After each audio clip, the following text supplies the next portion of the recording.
24.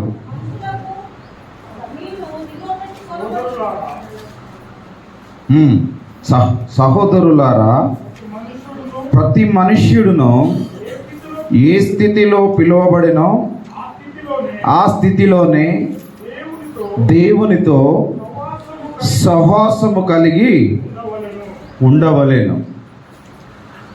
హల్లెలూయా. దేవుని వాక్యం ద్వారా మాట్లాడుతున్నాడు. 1వ కొరింథీయులకు రాసిన పత్రిక 7వ అధ్యాయము 24వ వచనంలో, సహోదరులారా మనము ప్రతి మనుష్యుడు ఏ స్థితిలో చెప్పాలి, ఏ స్థితిలో పిలువబడినో ఆ స్థితిలోనే దేవునితో ఏం చేయాలంట? మనం ఏం చేయాలంట? చెప్పాలి మళ్ళొక్కసారి. ఏం చేయాలి? సహవాసం చేయాలి. నువ్వు ఏ పిలుపుతో నువ్వు పిలువబడినావో, ఏ స్థితిలో నుంచి నువ్వు పిలువబడినావో, ఏ పరిస్థితి నుంచి నువ్వు దేవుని నమ్ముకున్నావో, ఏ సమయంలో ఏ పరిస్థితిని, ఏ వ్యాధినో, లేకపోతే భయమో, లేకపోతే అసంతృప్తో, లేకపోతే దేని ద్వారా నువ్వు పిలువబడినావో ఆ స్థితిని బట్టినంట దేవునితో మనం ఏం చేయాలి? సహవాసం చేయాలంట. హల్లెలూయా. ఏమన్నాడు దేవుడు? భారము మోయిచున్న సమస్త జనులారా నా యొద్దకు రండి. ఏమిస్తానన్నాడు దేవుడు? విశ్రాంతినిస్తానన్నాడు దేవుడు. కానీ మనం ఈరోజు రివర్స్లో ఉన్నాం. ఎట్లున్నాం? మనం రివర్స్లో ఉన్నాం. భారము మోయిచున్న జనులారా, సమస్త జనులారా, నా యొద్దకు వస్తే మీకు విశ్రాంతినిస్తా, నా యొద్దకు వస్తే మీకు తృప్తినిస్తా, నా యొద్దకు వస్తే మీ భయం నుంచి తొలగిస్తా, నా యొద్దకు వస్తే మీ చింతనంతా నేను తీసివేస్తా, చింత యావత్తు అంతా కూడా నా మీద వెయ్యుము అన్నాడు దేవుడు.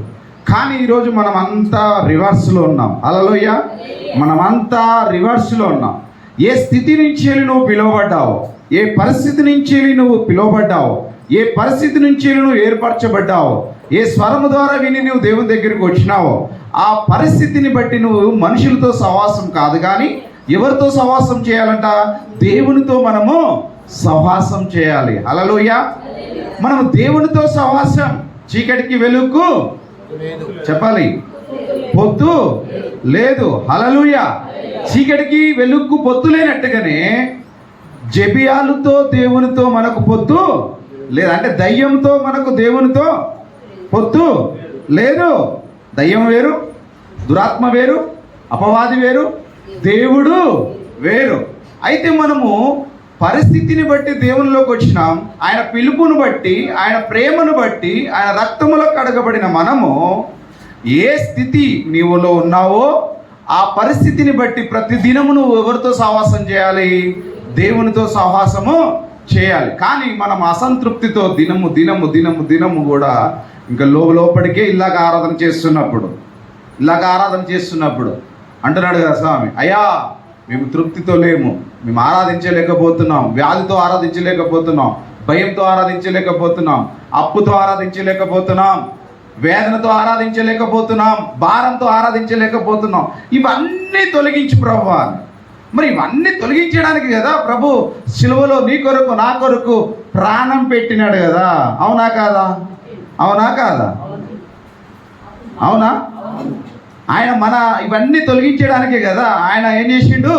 భూమి మీదకి వచ్చి శాపం నుంచి వెళ్ళి, పాపం నుంచి వెళ్ళి, భయం నుంచి వెళ్ళి, వ్యాధి నుంచి వెళ్ళి ఈ దినం మనల్ని మరి తొలగించడానికి ఆయన ప్రాణం పెట్టి ఉన్నాడు. కానీ మనం ఏం చేస్తున్నాం? ఇంకా భయముని మనలోనే పెట్టుకుంటున్నాం, అసంతృప్తిని మనలోనే పెట్టుకుంటున్నాం, భారం అంతా మనమే మోస్తున్నాం, వ్యాధి అంతా మనమే మోస్తున్నాం, ఇంకా దిగులంతా మనమే మోస్తున్నాం. ఇంకా చెప్పాలి ఎన్ని రకాల సమస్యలు మనల్ని వెంటాడుతున్నాయి అని అంటే, ఒకటి కాదు, రెండు కాదు, ఏదో ఒకటి అనుకుంటే కాదు, అన్నీ మనమే మోసుకుంటున్నాం. దేవునితో సహవాసం లేదు ఈరోజు. చెప్తున్నా, దేవునితో సహవాసం ఉన్నట్లయితే మనం అసంతృప్తితో జీవించము. హల్లెలూయా. హల్లెలూయా. చూడండి, సామెతలు రాసిన 15వ అధ్యాయంలో ఒక మాట రాసి ఉంటుంది. 15వ అధ్యాయము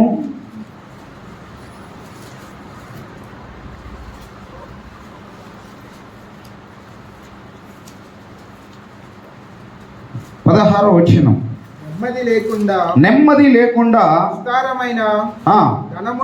ధనముండుట కంటే యెహోవా యందలి భయభక్తులతో కూడా కొంచెము కలిగి ఉండుట. చూడండి, ఈరోజు మనము ధనం ఉండొద్దంటలే నేను, కానీ ధనం సంపాదించుకోవాలి, మనం డబ్బు సంపాదించాలి. అందుకని అన్నాడు దేవుడు దీవించబడాలి అన్నాడు కదా. అబ్రాహామును దేవుడు ఎంతో దీవించినాడు బైబిల్లో. అబ్రాహాం అంతా మనం విశ్వాసం కాదు, కానీ దేవుడు ఏమంటున్నాడు అంటే నెమ్మది లేకుండా, హల్లెలూయా, ఉదయం మొదలుకొని మనము ఎప్పుడంట, ఎప్పుడు వేకు జామున లేస్తాం మనం, అంటే ఉదయం మొదలుకొని రాత్రి ఎంతవరకు ప్రయాసపడతాం, రాత్రి అయ్యేంతవరకు, ఉదయం మొదలుకొని రాత్రి అయ్యేంతవరకు కష్టపడుతూనే ఉంటాం. కానీ ఏం లేదంట, నెమ్మది లేదు. హల్లెలూయా, నెమ్మది లేదు. మరి విస్తారమైన నెమ్మది లేకుండా విస్తారమైన ధనమున్నదనుకో ఏం లాభం చెప్పాలి, ఏం లాభం? నెమ్మది లేకపోతే అది వ్యర్థము కదా. యెహోవా యందలి భయభక్తులతో కూడా నీకు కలిగిన దాంట్లో కొంచెము ఉంటే దానితో నువ్వేం చెందాలంట? యెహోవా యందలి భయభక్తులతో కూడా కలిగిన కొంచెం దానితో మనం ఏం చేయాలంట? తృప్తి పొందాలి. హల్లెలూయా. ఆ తృప్తి ద్వారా దేవుడు మనకు ఎంతో ఎంతో ఎంతో ఎంతో విస్తరింప చేస్తూనే ఉంటాడు. దేవుడు ఆపడు నీకు ఇవ్వడానికి ఆశీర్వాదం. దేవుడు ఆపుతాడా? ఆపడు. నీవు సొంతంగా నువ్వు పరిగెత్తితే, దేవునితో భయం లేకుండా, దేవుని భయం లేకుండా, దేవుని భక్తి లేకుండా, దేవునితో సవాసం లేకుండా, దేవునితో సవాసం ఇవన్నీ లేకుండా నువ్వు పరిగెత్తితే అదేమంటారు? దాన్ని విస్తారమైన ధనం కొరకు పరిగెత్తినట్టు అంటారు. హల్లెలూయా. కాబట్టి నీవు సంపాదించు కాదంటలేను, దేవునితో సవాసము ఉండాలి. నువ్వు వ్యాపారం చేయి, సవాసము దేవునితో ఉండాలి. నువ్వు ఏ ఒక్క బిజినెస్ చేస్తావో కానీ దేవునితో ఏముండాలి? సవాసం ఉండాలి. అంటే మందిరానికి వస్తేనే సవాసం అంటలే నేను. మందిరంలో వచ్చి నువ్వు ప్రార్థన చేస్తే సహవాసం, నీ సహవాసం దేవునితో మాట్లాడుకొనుట ఉదయం మొదలుకున్నా అంటే రాత్రి కూడా ఉదయం దేవునితో సహవాసం ఉండాలి, రాత్రి ఆయనతో మాట్లాడుకొని ముగించుకోవాలి.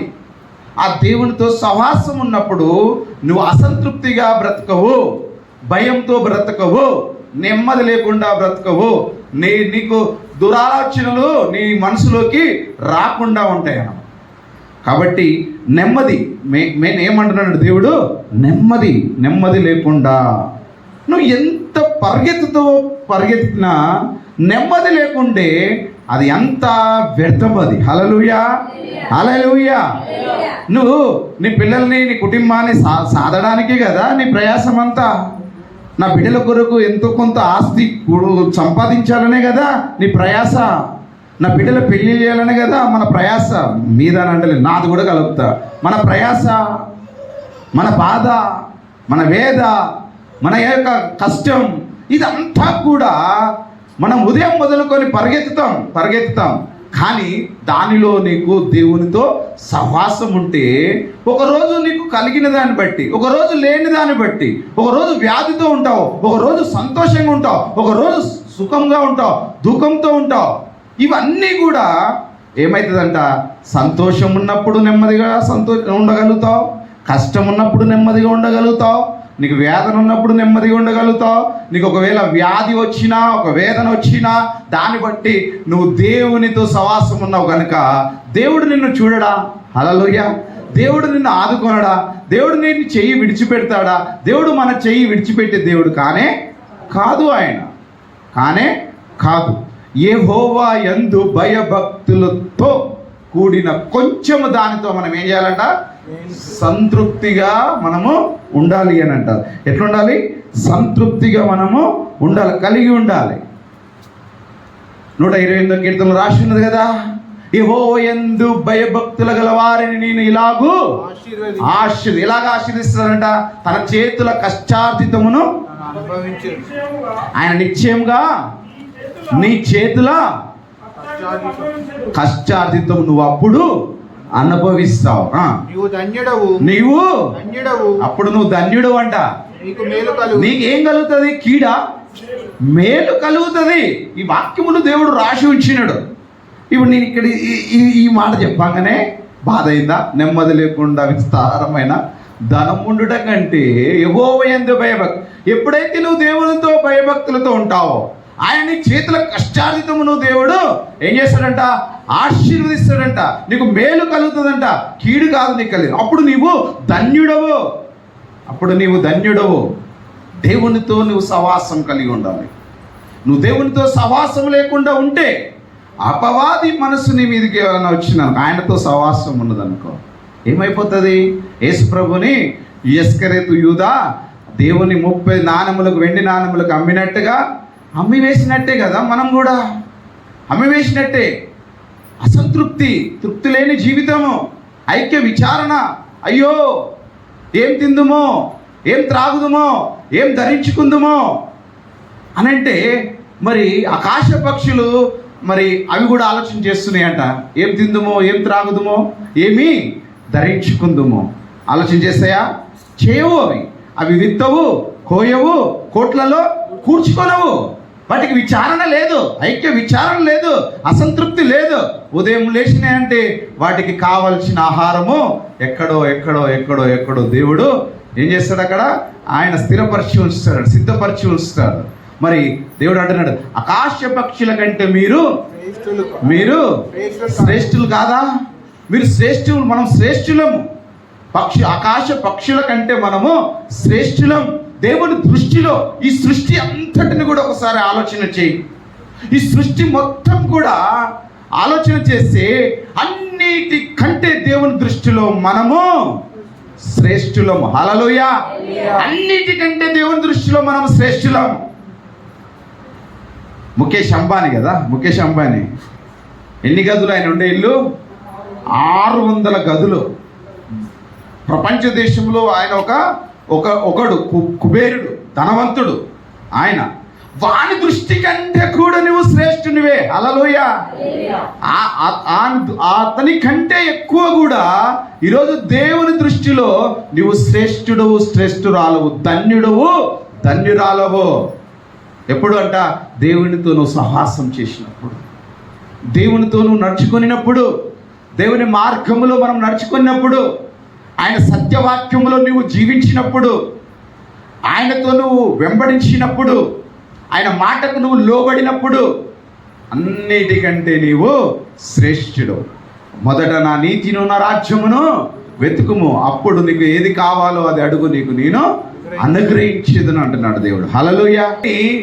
ఈ దేవుని పక్కకు పెట్టి, దేవుని సహవాసమును పక్కకు పెట్టి, ఇవన్నీ పక్కకు పెట్టి నేనేదో సంపాదిస్తా, నేనేదో ప్రయాసపడతా, నేను ఉరుకుతా, నేను అందుకుంటా, నేను చేస్తానంటే నువ్వు ఎన్ని పరుగులు ఎత్తినా, 100 స్పీడ్లో ఉరికినా కూడా నీ ప్రయాసమంతా కూడా వ్యర్థం. హల్లెలూయా. హల్లెలూయా. ఏమన్నాడు ఆయన అంటే, నువ్వు ఉదయం మొదలుకొని రాత్రి అయ్యేంత వరకు నువ్వు ప్రయాసపడుతున్నావు, కానీ 127వ కీర్తనలో అంటావు, నీవు నిద్రిస్తుండగా, నా ప్రియులు నిద్రిస్తుండగానే నేను అతనికి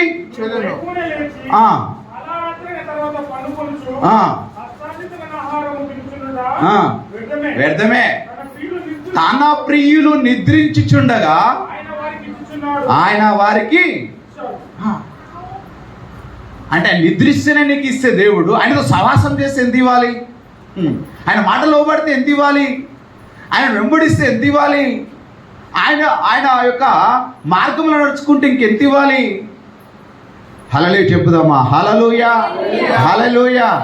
ఎంత తృప్తి మనకు అని అంటే, చాలా నిజం చెప్తున్నాం. మీరు అంటలేను, మనం చాలా ధన్యులం. ఎందుకు ధన్యులం అని అంటే, యెహోవా యందు మనకు భయం ఉన్నది, భక్తి కూడా ఉన్నది. చెప్పాలా ఎట్లా ఉందో? దేని కొరకు పిలువబడ్డావు? దేని కొరకు? ఏ స్థితి నుంచి వెళ్ళి ఇక్కడికి పిలువబడ్డావు? ఏ సమస్య నుంచి వెళ్ళి ఈ దొడ్డిలో చేర్చబడ్డావు? నువ్వు ఒకరోజు నువ్వు ఆలోచన చేయి. అప్పుడున్న స్థితి ఏంది, ఇప్పుడున్న పరిస్థితి ఏంటిది? ఒకసారి ఆలోచన చేయి. ఇది మనుషులది కాదు, ఇది మనుషుల బలం ఏదో కాదు, మనుషుల శక్తి ఏదో కాదు. ఇక్కడ దేవుని యొక్క మహిమ ఇక్కడ ఉన్నది. హల్లెలూయా. దేవుని యొక్క మహిమ శక్తి ఇక్కడ ఉన్నది. ఆత్మ పూర్ణులై, ఆత్మ బలముతో, ఆత్మతో నింపబడి, ఆత్మతో నీవు ఆరాధించి నువ్వు విస్తరించబడుతున్నావు. లేదు అని అంటే అది నీ వలన కాదు, అది నీ వలన కానే కాదు అది. కాబట్టి లూకాసు వార్త 3వ అధ్యాయము, లూకాసు వార్త 3వ అధ్యాయం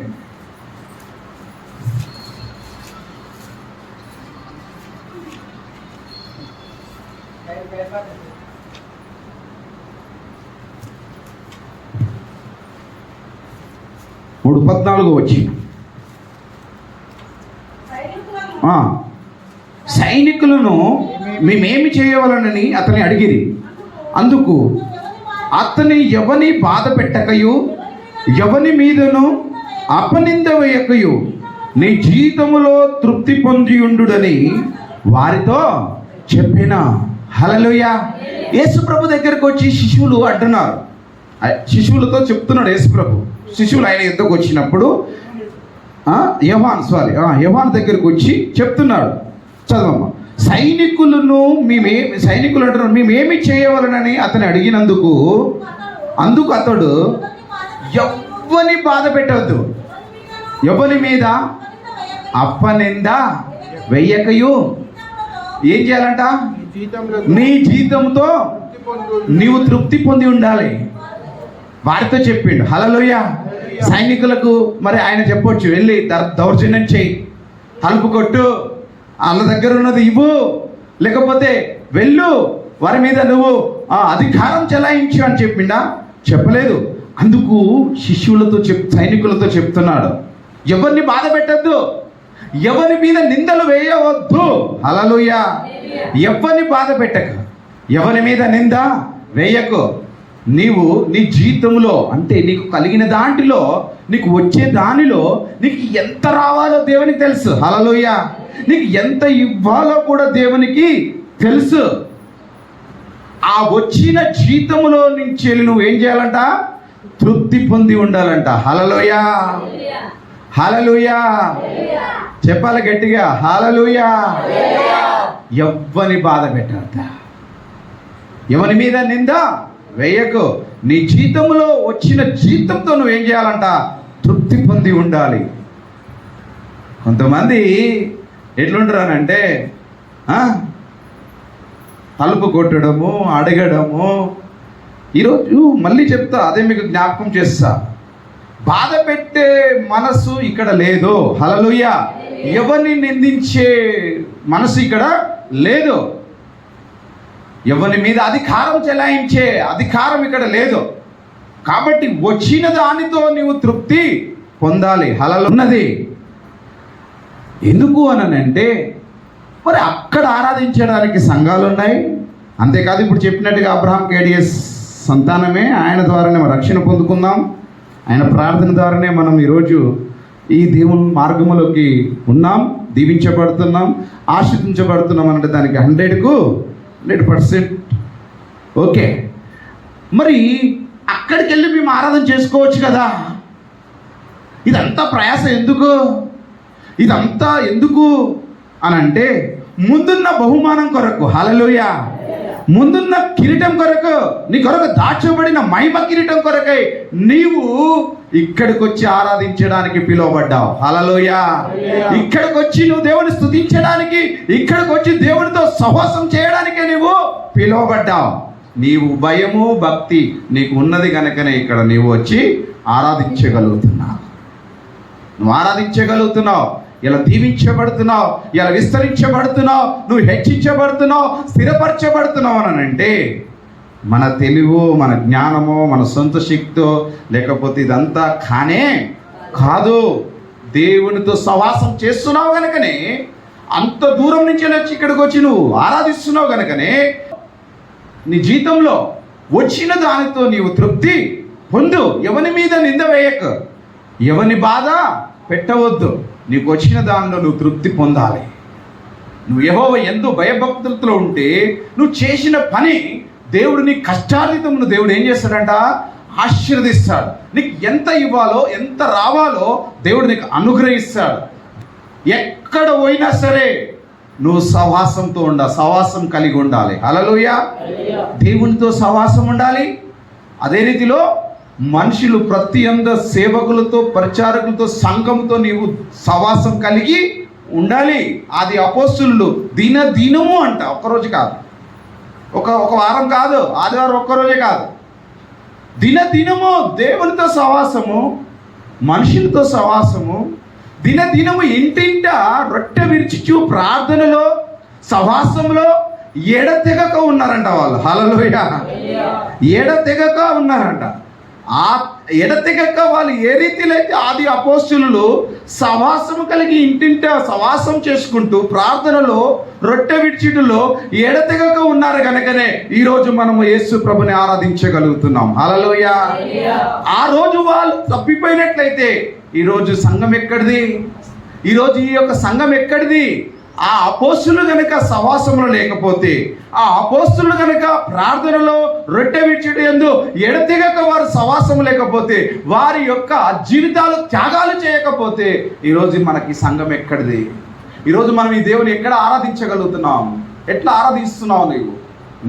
నువ్వేదో ఒకరు వచ్చి సువార్త చెప్తే నువ్వు ఆరాధిస్తున్నావా? త్యాగాలు ఉన్నాయి దాని వెనుక మరణాలు ఉన్నాయి. చెప్పినాం కదా, ఇలాగ చెప్పిండు కదా, అబ్రహాం కేడేసని మన మధ్యలో జీవించి మనకు దేవుని అందించిపోయినాడు కదా. ఆయన దేశం కొరకు నా శరీరమున పెంటగా ఎరువుగా ఇస్తానని చెప్పిండు. ఎరువుగా తన కాలుని ఇచ్చిండు, తను మరణించిండు, తన పని ముగించుకున్నాడు, తన దారిలో తను వెళ్ళిపోయాడు. మరి నీ సంగతి, నా సంగతి? హల్లెలూయా. ఆయన గురించి చెప్పుకుంటున్నాం. మనం చచ్చిపోయినాక కూడా మన గురించి ఒక చరిత్ర ఉండాలి కదా. అయ్యో, ఒకప్పుడు వాళ్ళు ఒక బాధలో, ఒక వేదనలో, ఒక రోగంలో, లేని స్థితిలో, అప్పుల స్థితిలో, వేదనతో, దుఃఖంతో దేవుని ఆరాధించినారు. ఒక చరిత్ర, ఒక సహవాసంలో ఉన్నారు, ప్రార్థించినారు, ఎడతెగక ఉన్నారు. మరి అనేకులకు దేవుని అందించినారు అని చెప్పేసి నీ గురించి, నా గురించి, మన గురించి, సంఘం గురించి ఒక చరిత్ర అనేది ఉండాలి కదా. హల్లెలూయా. హల్లెలూయా. 100 సంఘాలు స్థాపించిండు, 1000 మంది సేవకులని సిద్ధపరిచిండు. ₹1 ఆశ పడలేదు. ఆయన సొంత అకౌంటు లేదు, ఆయన పైన ఏ ఆస్తులు కూడబెట్టుకోలేదు, తనకంటూ ఏది లేదు. దేవునికి మహిమ చెల్లిద్దామా? హల్లెలూయా. హల్లెలూయా. ఏది సంపాదించుకోలేదు అబ్రహాం కేడేస్. ఆత్మను సంపాదించుకొని పోయిండు. ఆయన వారసత్వం మనకి ఇచ్చిపోయిండు. ఏం వారసత్వం? ఆయన చేసిన ప్రార్థన. ఆయనకు పిల్లలు ఉన్నారా? పెళ్లి చేసుకోలేదు కదా, తన జీవితాన్ని త్యాగం చేసిండు. ఆయన పిల్లలు ఒకరోజు 25th యానివర్సరీ చెప్పిండు, నాకు ఇంతమంది పిల్లలు ఉన్నారా, నేను ఎన్నడూ చూడలేదని చెప్పేసి. లక్షల మంది అక్కడికి వచ్చి, 1000 మంది అక్కడికి వచ్చినప్పుడు కన్నీటితో కన్నీరు కారుస్తూ చెప్పిండు, ఇది కాదా నా యొక్క సంతానం అని. హల్లెలూయా. మరి ఈరోజు కూడా మనం కూడా అదే మాట్లాడుకుందాం. ఈరోజు కూడా మనం కూడా అదే మాట్లాడుకుందాం. నీకొక చరిత్ర ఉండాలి, నీకొక మరి ఒక సాక్ష్యం అనేది ఉండాలి. సాక్ష్యం లేని జీవితం వ్యర్థం అది. హల్లెలూయా. సాక్ష్యం లేని భక్తి వ్యర్థం అది. నువ్వు సహవాసం కలిగి ఉండాలి. దేవునిది సహవాసం. ఏ పిలుపుతో నువ్వు పిలువబడ్డావు, ఏ స్థితి నుంచి నువ్వు పిలువబడ్డావు, ఆ స్థితిని బట్టి, ఆ పిలుపుని బట్టి దేవునిలో మనము సాగాలి. ఫిలిప్పీలకు రాసిన పత్రిక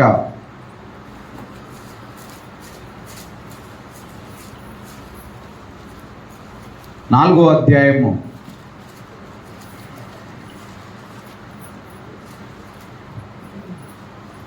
11వ వచనం చూడండి. ఇక్కడ అపోస్తలుడైన పౌలు అంటున్నాడు, నాకు కొదువ కలిగినందున నేను ఇలాగూ చెప్పుటలేదు, నేను ఏ స్థితిలో ఉన్నానో ఆ స్థితిలో సంతృప్తి కలిగి నేర్చుకొని ఉన్నాను. దీన స్థితిలో ఉండనెరుగుదును, సంపన్న స్థితిలో ఉండనెరుగుదును. ప్రతి విషయంలోనూ, అన్ని కార్యంలోనూ కడుపు నిండి ఉండుటకును, ఆకలి కొని ఉండుటకును, సమృద్ధి కలిగి ఉండుటకును, లేమిలో ఉండుటకును నేర్చుకొని ఉన్నాను. నన్ను బలపరచువాని అందే నేను సమస్తమును చేయగలను. హల్లెలూయా. హల్లెలూయా. చెప్పు ఇప్పుడు చెప్పు. అన్నీ ఉన్నప్పుడే సంతోషంగా ఉంటావా? అన్నీ ఉన్నప్పుడే నువ్వు గంతులు వేస్తావా? మరి ఇక్కడ పౌలు అంటున్నాడు, నాకు కొదువ కలిగి ఉన్నందున చెప్పుటలేదు. దేవునికి మహిమ. హల్లెలూయా. ఫిలిప్పీ సంఘానికి రాస్తున్నాడు ఈ పత్రిక. నాకు కొదువ ఉందని చెప్తలేను, కానీ మీరు ఉండవలసిన ఎలాగైతే ఉండాలో అది మీకు చెప్తున్నాను, అది మీకు చెప్తున్నాను. నాకు కొదువ కలిగి ఉన్నందున నేను ఇలాగో చెప్పుటలేదు. నేను ఏ స్థితిలో ఉన్నానో ఆ స్థితిలో సంతృప్తి కలిగి నేర్చుకొని ఉన్నాను. ఏ స్థితిలో ఉన్నా సంతృప్తి కలిగి ఉండుట నేర్చుకొని ఉన్నాడంట. దేవుని వాక్యం నీ హృదయంలో ఫలించినట్లయితే, దేవునితో మన సహవాసం ఉన్నట్లయితే, యెహోవా యందు దేవుని యందు మనము భయభక్తులతో ఉన్నట్లయితే, నువ్వు ఏ స్థితిలో ఉన్నా నువ్వేం చేయగలుగుతావు చెప్పాలి? సంతృప్తితో నువ్వు జీవించగలుగుతావు. హల్లెలూయా. సంతృప్తి మన జీవితంలో ఉన్నన్ని రోజులు, నీవు ఉన్నదాన్ని బట్టి నువ్వు సంతృప్తి పొందుకున్నన్ని రోజులు నువ్వు ఎవరి మీద నింద వేయవు, ఎవరి నువ్వు బాధ పెట్టవు. నువ్వు దేవుని వాక్యంను బట్టి నడుచుకున్నన్ని రోజులు, దేవునితో సహవాసం ఉన్నన్ని రోజులు, నువ్వు ఏ స్థితిలో ఉన్నా కూడా నాకు కోదువ ఉన్నదని నేను మీకుతో చెప్పుటలేదు, కానీ నేను ఇలా ఉన్నానని చెప్పేసి అపోస్తలుడైన పౌలు ఫిలిష్తీయులకు చెప్తున్నట్టుగా దీన స్థితిలో ఉండనెరుగుదును, సంపన్న స్థితిలో ఉండనెరుగుదును, ప్రతి విషయములలోనూ అన్ని కార్యములలోనూ కడుపు నిండి ఉండుటకును, ఆకలికొని ఉండుటకును, సమృద్ధి కలిగి ఉండుటకును, లేమిలో ఉండుటకును నేను సమస్తమును చేయగా నేను లేమిలో ఉండుటకును నేర్చుకొని ఉన్నాను. నన్ను బలపరిచిన వాని యందే నేను సమస్తమును చెయ్యగలను. హల్లెలూయా. ఆయన బలము లేకపోతే, ఆయన మనల్ని బలపరచకపోతే, ఆయన మనల్ని ప్రేరేపించకపోతే ఏ ఒక్కరు మనం ఏం చేయలేము. దేవునికి మహిమ. హల్లెలూయా. ఈ మందిరం కట్టాలనుకున్నప్పుడు నిన్ను అనిపించింది, దుఃఖపడ్డా. నేను అక్కడ కూర్చొని చాలా వేదన పడ్డా. నాలో నేను ఎవరు చెప్పలే, నాలో నేను చాలా వేదన పడ్డా. ఎంత వేదన పడ్డా అంటే, శిథిలాలకు వచ్చిన ఈ గృహాన్ని, శిథిలాలకు వచ్చిన గృహం ఇది, గోడలన్నీ రాలిపోతున్న, పెంకన్నీ కూలిపోతున్న ఈ యొక్క స్థలమైన ఉన్న పాత ఉన్న ఇల్లు దేవుడు ఇంత రూపుగా మార్చుకున్నాడు. హల్లెలూయా. ఇంత అందంగా మార్చుకున్నాడు దేవుడు. దీన్ని ఇంత రూపుగా చేసుకొని నా ప్రజ ఆరాధించిన కొరకై నేను ఏర్పాటు చేసుకున్న స్థలం ఇది అని చెప్పేసి నిన్న దేవుడు నాతో అక్కడ కూర్చున్నప్పుడు మాట్లాడిండు. హల్లెలూయా. నేను కోరుకున్న స్థలం ఇది. ఈ స్థలములో ప్రార్థించినప్పుడు ఏమాత్రము ఏ ప్రార్థన దేవుడు అంగీకరించడం లేకుండా లేడు. ఆయన మొరపెట్టిన ప్రతి మొర ఆలకించిండు దేవుడు. హల్లెలూయా. ఈ స్థలంలో ఆరాధించినప్పటి నుంచే లేదు. నా సొంత విషయం చెప్తున్నా, నాకు ఎక్కడా కొదవలేదు. దేవునికి మహిమ. హల్లెలూయా. ఈ స్థలంలో ఆరాధించడం మొదలుపెట్టిన రోజు నుంచి ఈ రోజు వరకు కూడా నా జీవితంలో ఎక్కడ కొదవ నేను చూడలేదు, ఎక్కడ నన్ను దేవుడు సిగ్గుపరచలేదని చెప్పేసి ఈరోజు మీ ముందర సాక్షిగా నేను చెప్పగలుగుతున్నాను. నన్ను ఒక్కనే కాదు, మనల్ని కూడా దేవుడు దీవించిండు, విస్తరింపచేసిండు, ఆనందింపచేసిండు. లేని స్థితిలో దుఃఖంలో ఇక్కడ వచ్చి ఆరాధన చేస్తే నువ్వు కన్నీరు విడిస్తే నీ కన్నీరు దేవుడు చూసిండు దేవుడు. హల్లెలూయా. లేదని ఎవరు ఒకసారి చెప్పండి. చూడండి, కొన్ని విషయాలు ఇక్కడ ఏమన్నాడు అపోస్తలుడైన పౌలు? ఏమంటున్నాడు? దీనస్థితి. ఏం స్థితి అంట? దీనస్థితి అంటే ఏంటిది మరి మన భాషలో చెప్పండి, మీకు అర్థం తెలిస్తే. దీనస్థితి ఏది లేనప్పుడు, దీనస్థితి, ఉన్నత స్థితి అన్నీ ఉన్నప్పుడు, దీనస్థితిలో ఉన్నప్పుడు కూడా అంతేకాదు, దీనస్థితిలో ఉండనెరుగుదును, సంపన్న స్థితిలో ఉండనెరుగుదును. హల్లెలూయా. దీనస్థితిలో నువ్వు ఇక్కడికి వచ్చి ఆరాధించినప్పుడు ఆ తర్వాత ఏం చేసాడు దేవుడు? సంపన్న స్థితిలోకి పంపించాడు దేవుడు. అవునా కాదా? అవునా కాదా? దీన స్థితిలో నువ్వు మొరపెట్టినావు, దీన స్థితిలో నువ్వు కన్నీరు కార్చినావు, దీన స్థితిలో నువ్వు వేదన పడ్డావు. ఆ తర్వాత సంపన్న స్థితిలోకి నిన్ను నడిపించినాడు దేవుడు. హల్లెలూయా. హల్లెలూయా. మన మధ్యలో ఒక సాక్ష్యం పెడతా, ఇక్కడ మంచి ఆదరణ పెడదాం. ఏ స్థితిలో వాళ్ళు ఇక్కడికి వచ్చారు, చాలా ఎట్లా ఏడ్చేది తెలుసా? అప్పుడు ఉన్నదా? ఉన్నది. మస్తు ఏడ్చేది, అన్నా అన్నా అన్నా అన్నా అని ఏడ్చేది. ఆమె కన్నీటిని దేవుడు చూసి ఉండొచ్చు. ఇక నేను ఆమె ప్రతి వారం వచ్చి అన్నా అన్నా అన్నా, లలిత ఎక్కువ, ఇంకా లలిత చాలా చిన్న బిడ్డ, ఏమని అన్నాడు డాడీ మా నాన్న అలా నాయన వాళ్ళ నాన్న చనిపోయినాడు. మీ యాదన్నలో నరసింహ నాన్న చనిపోయినాడు. ఆయన స్థితి ఏంటిది చెప్పండి? ఆయన స్థితి మీరు అందరు చూడలే, మేము చూసినాం. తాగి బొందలగడ్డ కాదు, నాయన బొందలు పాడుకోవడానికి వెళ్తా అంటాడు. ఆ తర్వాత బాధపడుతున్నావా? చెప్తున్నాను, నీ సాక్ష్యం చెప్తా. బాధపడవు కదా. ఆయన సమాధి చేసి వస్తున్నాం, ఆ టర్నింగ్లో కంపషెట్ కాడ వండుకున్నాడు. ఒక్కరు వెళ్ళి మందలిస్తే పాపం. హల్లెలూయా. ఆ స్థితి ఆయనది ఆ రోజు దీన స్థితి, ఆయన స్థితి అది. ఇక లాభం లేదా అని ఏడ్చి ఒకరోజు ఉపవాస ప్రార్థన ప్రకటించి పల్లప్రాజు మేమందరం కూడా 2 రోజులు ప్రార్థన చేస్తే ప్రత్యేకంగా ఆయన పేరు పెట్టినాం. అక్కడ వేరేది ఏం పెట్టలే. ఇక మాకు మందిరం కావాలి, ఇంకేదో కావాలి, ఆస్తులు కావాలి. ఆ మనిషిని రక్షించు, ఆ మనిషిని పట్టుకరా ప్రభు అని ప్రార్థన చేస్తే జుట్టు పట్టుకొని షూ పట్టుకొని తీసుకొచ్చి ఇక్కడ కూర్చోబెట్టిండు. ఇప్పుడు ఏ స్థితి చెప్పాలి? అంటే ఆస్తులు ఉంటే సంపన్న స్థితా, డబ్బులు ఉంటే సంపన్న స్థితా, ధనం ఉంటే సంపన్న స్థితి. దేవుని ఆరాధిస్తున్నాడు చూడు, అదే సంపన్న స్థితి. హల్లెలూయా. సృష్టికర్త అయిన దేవుని ఆరాధిస్తున్న ఆ సృష్టికర్తను ఆరాధిస్తూ ఆయన సొంత రక్షకుడిగా చేసుకున్నాడు కదా, అదే సంపన్న స్థితి. దేవునికి మహిమ కలుగును గాక. హల్లెలూయా, హల్లెలూయా. దీన స్థితిలో నువ్వు దేవుని ఆరాధించే నేర్చుకో, ఉన్న స్థితిలో కాదు. ఏది లేనప్పుడు వచ్చి నువ్వు కన్నీరు విడిచడం నేర్చుకో. నీ ఇంట్లో అన్నం లేనప్పుడు దేవుని ఆరాధించడం నేర్చుకో. హల్లెలూయా. మన సృష్టికర్త అయిన దేవుడు, మనల్ని రక్షించిన దేవుడు, మనల్ని ఏర్పాటు చేసుకున్న దేవుడు, మనల్ని పిలుచుకున్న దేవుడు, ఈ సృష్టినే సృష్టించిన దేవుని యొక్క ప్రజ అయి ఉన్నాం మనం. హల్లెలూయా.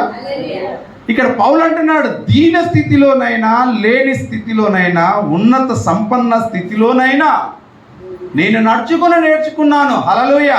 నేను నేర్చుకున్నాను. చాలామంది కొద్దిగంత లేకపోయేసరికి మనం దేవుని ఆరాధించడానికి దేవుని పైన ఏం చేస్తాం? మనం అలుగుతాం.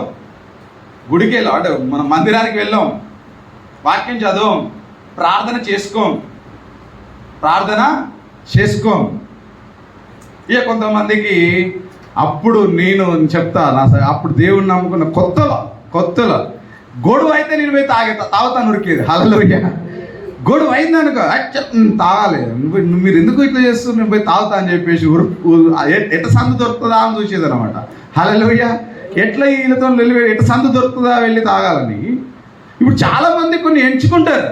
ఎక్కడ లేదు, దేవుడు నాకేమి ఇచ్చిండు, దేవుడు నన్ను ఏం పెద్ద చేసిండు, దేవుని పైన నిందలేస్తాం. కాదు. ఇక్కడ పౌలు అంటున్నాడు, దీన స్థితిలో ఉండనెరుగుదును, సంపన్న స్థితిలో ఉండనెరుగుదును, ప్రతి విషయంలో అన్ని కార్యంలో కడుపు నిండుటయు, ఆకలి కొని ఉండుటయు. కడుపు నిండినప్పుడు దేవుడు అబ్బా నాకు ఇలా బిర్యానీ ఇచ్చిందంటాం. హల్లెలూయా. ఇలా బిర్యానీ ఇచ్చిండని అంటాం. మరి ఆకలి కొన్నప్పుడు దేవుడు నాకు ఏది ఇవ్వలేదంటావా? అనరా? అనలా? ఎందుకు అన్నారు? ఇలా ఆకలి కొని ఉండు, నువ్వు పస్తులుంటే దేవా నన్ను కరుణించవా, నాకు బియ్యమైనా ఇయ్యవా, నా పిల్లలు చచ్చిపోతున్నారని చెప్పేసి నువ్వు ప్రార్థించవా? ప్రార్థిస్తాం. మనం మానవ రీతిగా మనం ప్రార్థిస్తాం. అయితే ఆకలి కొని ఉండుటయు, మరి సమృద్ధి కలిగి ఉండుటయు, లేమిలో ఉండుటకును నేర్చుకొని ఉన్నాను అని చెప్పేసి దేవుని వాక్యము ఆ ఫిలిస్తీయులకు మరి పత్రిక రాస్తున్నాడు, ఫిలిస్తీయుల సంఘానికి రాస్తున్నాడు. ఈరోజు మన సంఘంలో దేవుడు కూడా ఈరోజు మాట్లాడుతున్న మాట, నువ్వు దీన స్థితిలో ఉన్నా, ఉన్నత స్థితిలో ఉన్నా, దేవుని ఆరాధించడం, దేవునితో సహవాసం చేయుటకు వెనుకకు నీవు పోవద్దు.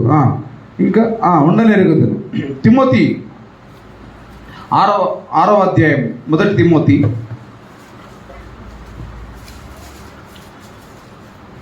అక్కడ 6వ అధ్యాయం 6వ వచనం చదువు. సంతృష్టి సహితమైన దైవభక్తి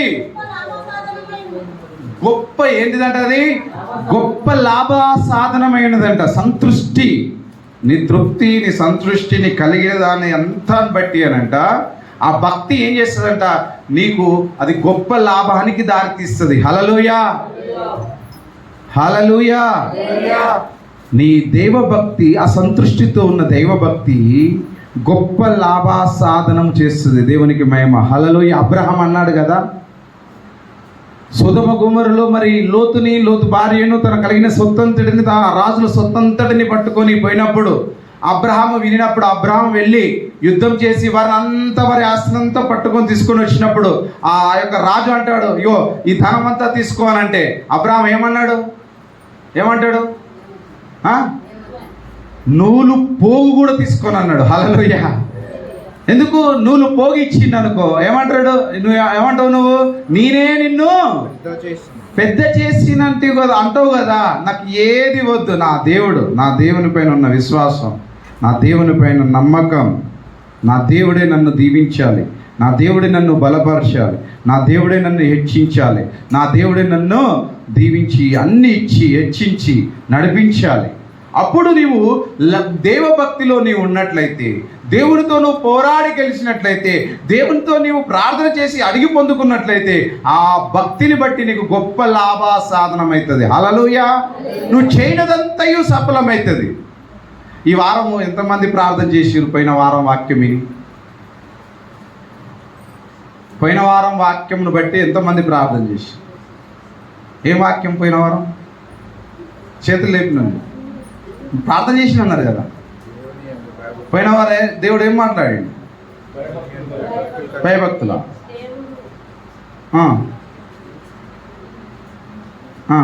మరి మీరు ప్రార్థన ఎడ చేసినట్టు? మీరు దేవునితో ఎట్లా నడుస్తున్నట్టు?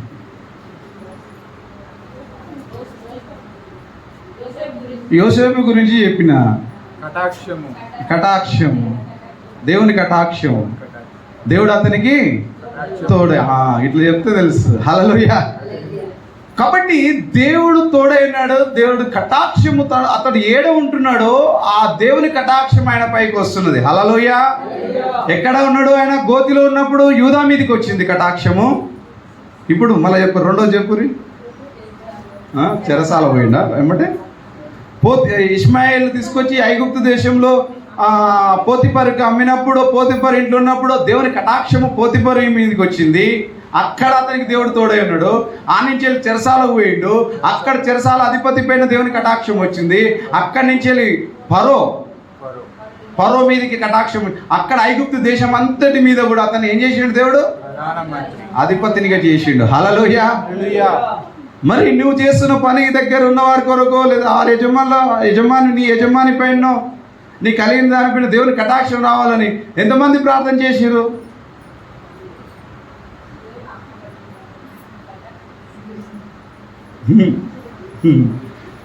ప్రార్థన వాక్యం అంతా కూడా నీకు కనీసం నీ విన్న వాక్యము, ఈ వాక్యం చెప్పబడిన గంట సేపు ఇక్కడ ఈ వాక్యము దేవుడు, పరిశుద్ధాత్మ దేవుడు మాట్లాడుతున్నాడు. నేనేదో నిలబడి గొంతంతా పోని చెప్పింది నన్ను వదిలిపెట్టేసి నన్ను పక్కన పెట్టుర్రి. దేవుడి వాక్యమును తీసుకోవాలి. అది తీసుకున్నప్పుడే దేవుని కటాక్షము నీ పైకి రావాలి. హల్లెలూయా. నువ్వు చేస్తున్న చేతిపైన మీదకి రావాలి. నువ్వు కలిగిన దాని అంతటి మీద దేవుని కటాక్షం రావాలి. అప్పుడు పోయినవారు. మరి ఈ వారం అవును ప్రభా, మరి ఏమని ప్రార్థన చేయాలి? అవును ప్రభా, నేను ఫలానా స్థితిలో ఉన్నప్పుడు నన్ను నీవు పిలుచుకున్నావు. నేను ఫలానా వ్యాధితో నేను ఉన్నప్పుడు నన్ను పిలుచుకొని ఉన్నావు. నేను ఫలానా మరణ దుఃఖంలో నేను ఉన్నప్పుడు నన్ను నువ్వు పిలుచుకొని నాకు రక్షించినావు. నాకు బాప్తిసం ఇచ్చినారు. నేను ఫలానా సంఘంలో ఏర్పాటు చేయబడ్డాను. ఫలానా సేవకుని కింద నేను ఉన్నాను. ఫలానా స్థితిలో నేను ఇలా ఉన్నాను. ఇప్పుడు ఈ స్థితిని బట్టి అయా నేను ఎక్కడ నీతో సహవాసం కోల్పోయినానో నన్ను క్షమించగలగాలని నువ్వు ప్రార్థించగలుగుతావా? క్షమాపణ అడుగుతావా? ఇక్కడ మట్టికేనా, లేదా ఇంటికి వెళ్ళినాక అడుగుతావా? నేను ఎందుకు ఇలాగ చెప్పిన సాక్ష్యం, బయట కూర్చొని నిన్ను చూసినప్పుడు ఎంతో అందం అనిపించింది, ఎంతో నాకే సంతోషం అనిపించింది. శిథిలాలకు వచ్చిన ఈ యొక్క గృహాన్ని నీవు దేవుని మందిరముగా మార్చుకొని దేవుని ప్రజైన వారిని ఇక్కడ ఆరాధించడానికి ఈ స్థలాన్ని ఏర్పరచుకున్న దేవుడు. శిథిలంలో ఉన్న మనల్ని దేవుడు సేమ్ మనల్ని కూడా బ్రతకంతా భారమైపోయి వేదనతో దుఃఖంతో నిండి అన్ని విధాలుగా నువ్వు కోల్పోయి దీన స్థితిలో నువ్వు పడిపోయినప్పుడు నిన్ను దేవుడు ఆదుకొని సంపన్న స్థితిలో నీ జీవితాన్ని ఒక రూపుగా అందంగా మార్చి నిన్ను దేవుడు ఈ స్థితిలో ఉంచినప్పుడు మరి దేవునితో సహవాసం చేయగలుగుతున్నామా? హల్లెలూయా. చెప్పండి. మనుషులతో సహవాసం చేస్తున్నావా? వెలుగు సంబంధులతో, నీ దేవుని సంబంధులతో నీ సహవాసం ఉన్నదా? చీకటి సంబంధం, అపవాది గారి యొక్క వారితో నీకు సంబంధం ఉన్నదా, సహవాసం ఉన్నదా? చెప్పు. ఒకసారి నీవు పరీక్షణ చేసుకో, పరిశీలన చేసుకో. ఎడతెగక ప్రార్థించినారు అపోస్తులు, ఎడతెగక ఇంటింట రొట్టె విడిచినారు అపోస్తులు. ఎక్కడ వాళ్ళు సహవాసం నుంచి తొలగిపోలేదు. వాళ్ళు నిలబడి ప్రార్థన చేసేవారు, నీడ పడితే స్వస్థతలు పొందుకున్నారు. మీకు ఆ సహవాసం ఉన్నదా? చెప్పాలి. మీకు ఆ సహవాసం ఉన్నదా? దేవుని ప్రజ అయిన వారికి ఎదురైనప్పుడు నీకు ప్రైజ్ లార్డ్ చెప్పడానికి మీరు మొహమాట పడతారు. దేవుని సేవకుడు మీకు ఎదురైనప్పుడు ప్రైజ్ లార్డ్ చెప్పడానికి మీరు మొహపాట పడతారు. మరి మీ సహవాసం ఎట్లున్నట్టు? మన సహవాసం ఎట్లున్నది చెప్పండి. సహవాసం, దేవునితో సహవాసం చేయి, దేవుని పిలుపులో ఉండు, దేవుని యొక్క భయభక్తులు యందు నీవు ఆరాధించుటకు దేవుని భయభక్తులను అప్పుడు నీ చేతుల కష్టాలను అనుభవిస్తావు. నీ కలిగినదంతా కూడా దేవుడు నిన్ను దీవిస్తాడు, దేవుడు నిన్ను హెచ్చిస్తాడు. తిమోతికి రాసిన 1వ తిమోతికి రాసిన పత్రిక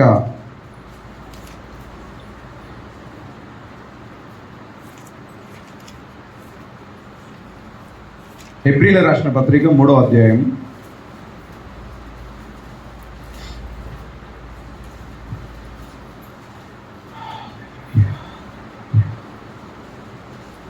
3వ అధ్యాయము 5వ వచనం. సాక్షార్జితముగా మోషే పరిచారకుడై ఉండి దేవుని ఇల్లంతటిలో ఏమున్నాడంట? ఆయన ఎట్లున్నాడంట? దేవుని ఇల్లంతటిలో నమ్మకంగా ఉన్నాడంట. హల్లెలూయా. నమ్మకంగా ఉన్నాడు దేవుని ఇల్లంతటిలో. ఆయన ముందు చెప్పబో సంగతులకు సాక్షార్జితముగా. మోషే కాలం ఎప్పుడు? మోషే ధర్మశాస్త్రం, పాత నిబంధన మోషే ధర్మశాస్త్రం అంటారు, అంతే కదా, అందరికి తెలుసు కదా. ఈ ముందు చెప్పబోయే సంగతుల గురించి లేనంట. ఆయన చెప్పబో సంగతులకు సాక్షార్జితంగా ఏమైండు? మోషే పరిచారకుడు అయ్యిండు. హల్లెలూయా. పరో తర్వాత పరో కావాలి, ఆయన రాజు తర్వాత రాజు కావాలి. ధనము కంటే తను శ్రమ ఎంచుకున్నాడు దేవుని ప్రజ కొరకై. ఆ రాజు కావాల్సిన వాడు దేవుని ప్రజ కొరకై శ్రమను ఎంచుకున్నాడు, ముందున్న దాని కొరకు. హల్లెలూయా. ముందు ఉన్న బహుమతి కొరకు, తనకు ఉంచబడిన బహుమతి కొరకు అంట. తాను తగ్గించుకొని రాజుగా ఉండవలసిన వాడు పరిచారకుడయ్యిండు. దేవుని ప్రజలతో శ్రమ అనుభవాలను ఎంచుకున్నాడు. ఆయన ఎంచుకొని ఆయన ఇల్లంతటిలో దేవుని ఇల్లంతటిలో నమ్మకంగా ఉండేను. ఆయన పనిలో నమ్మకంగా ఉన్నాడు. ఆయన తను చనిపోయేంత వరకు కూడా దేవుని ప్రజతోనే నడుచుకున్నాడు. దేవుని ప్రజల కొరకు ప్రార్థించేవాడుగా ఉన్నాడు, మొరపెట్టేవాడుగా ఉన్నాడు. అన్ని విషయంలో దేవుని ఇల్లంతటిలో అతడు ఎట్లున్నాడంట? నువ్వు పరిచర్య దాకా నమ్మకం అంటలేదు, నేను మీరు సేవ చేయాలి, ఏదో రావాలని నమ్మకం అంటలేదు. నువ్వు పిలువబడిన స్థితిని బట్టి దేవునితో సహవాసంలో నమ్మకంగా దేవునితో సహవాసం ఉంటే నువ్వు చనిపోయిన తర్వాత కూడా నువ్వు బ్రతికి ఉంటావు. నీ సాక్ష్యము బ్రతికే ఉంటుంది. మోషే ఇప్పుడు ఇక్కడ ముందున్న సంగతుల గురించి సాక్షార్థితం కొరకై దేవుని ఇల్లంతటిలో ఆయన ఎలా ఉన్నాడంట? నమ్మకంగా ఉన్నాడు. హల్లెలూయా. నమ్మకంగా ఉన్నాడు. మరి నీ యొక్క సాక్షి జీవితం, నీ పిలుపు, నువ్వు ఎలా దేవునితో నడుచుకుంటున్నావు? మరి ఇవన్నీ ఇక్కడ ఇట్లా దేవుడు నీతో మాట్లాడినాడు కదా, ఇంకా నేనే మోస్తుంటావా? నీ భారం ఇంకా మోసుకుంటావా? చెప్పండి. నా భారం నేనే మోసుకుంటాను. ఎవరు ఒకసారి చేతులు లేపండి. ఎవరు లేపరా? నా భారం నేనే మోసుకుంటా. నేను చింతిస్తా, ఇంకా నేను బాధపడతా, ఇంకా వేదన పడతా, ఇంకా నేను దిగులు పడతా అన్నవారు ఒక్కసారి లేపండి, చేతులు లేపండి. ప్రార్థన చేస్తాం. మీ కొరకు ఒక్కరు లేపరా? ఎవ్వరు అయితే ఎవ్వరు లేపరంట. రాసుకొని వారి కొరకు ఇక బాధలు లేదు, ప్రార్థన చేయవలసిన అవసరం లేదు.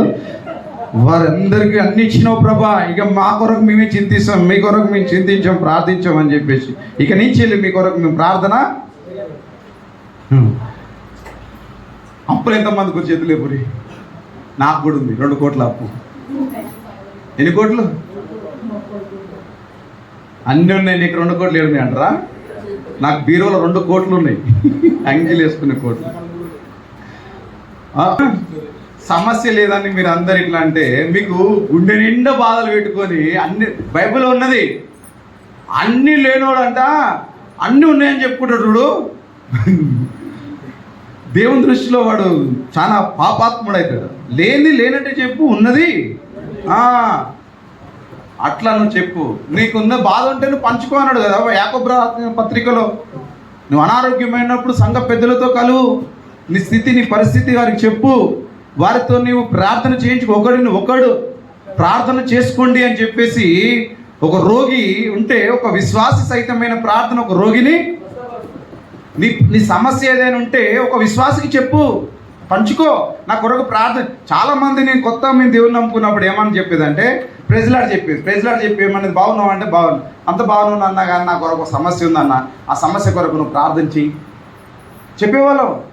నేను ఏంది ఇట్లా చెప్తా అందరూ అనేది. ఎవ్వరు కలిసినా, ఒక స్త్రీలు కలుసుకున్నా, కుటుంబం కలుసుకున్నా, ఒక విశ్వాసి కలుసుకున్నా ఏం చెప్పేది అంటే ప్రెజలాడ్ చెప్పి అన్న మా బిడ్డ పెళ్లి పెట్టుకుంటున్నా, ఆ పెళ్లి కొరకు జర ప్రార్థన చెయ్యి అన్న, నేను ఈ పని చేసుకుంటున్నా, ఆ పని కొరకు ప్రార్థన చెయ్యి అన్న, ఇది ఒక కొంత అప్పు ఉన్నదన్న, అప్పు తీర్చడానికి కొద్దిగా నా కొరకు ప్రార్థన చెయ్యి అన్న, నాకు కొద్దిగా అనారోగ్యం ఉందన్న, మా ఇంట్లో మా బాబుకు బాగలేదు, ఆ బాబు కొరకు కొద్దిగా ప్రార్థన చెయ్యి. చెప్పుకోగలుగుతున్నాం ఇప్పుడు మనం? చెప్పుకుంటే ఏమనుకుంటారో అనుకుంటున్నాం కానీ ఒకరికొకరు ప్రార్థన చేసుకోమని దేవుని వాక్యం సెలవిచ్చింది కనుక చెప్పు. నీ సమస్య ఉందంటే నా కొరకు ప్రార్థన చేయని చెప్పు, బాధ లేదు.